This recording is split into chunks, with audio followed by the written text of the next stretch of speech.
আপনি বলবেন যে আমি আমার ইউনিয়ন হলো 11 নং বরুইত ইউনিয়ন 2 নং ওয়ার্ড মেম্বার।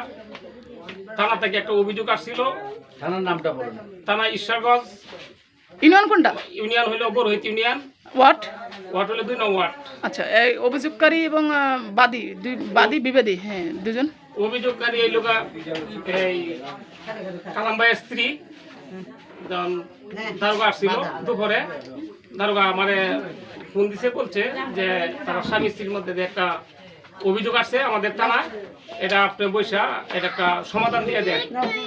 তারপরে আমি যে কালামবাই আর কালামবাইয়ের স্ত্রী তাদেরকে নিয়ে বৈশা ইনশাল্লাহ আমরা একটা সমাধান দিতে পারলাম, সক্ষম হয়েছি। সমাধান থাকবে কালামবাই সে ইনশাল্লাহ কামাই রুজি করে যে ঋণগ্রস্ত আছে ঋণ পরিশোধ করবে।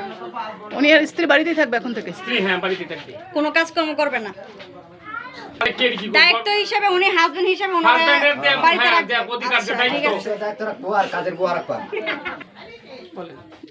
আপনি এই যে সালিশি করতে যে সক্ষম হয়েছেন, এখন তারা স্বামী স্ত্রীর ভিতরে যে কিস্তি আছে, যাই কিছু আছে, মহিলা কি কাজ করবে না সে বাড়িতেই থাকবে? এখন মহিলা বাড়িতে থাকবে ইসলামের দৃষ্টিতে এবং স্বামীর দৃষ্টিতে। সে স্বামী পুরুষ মানুষ, পুরুষ বাইরে কাজ করবে, আর স্ত্রী সে ঘরের মানুষ, সে ঘরেই থাকবে।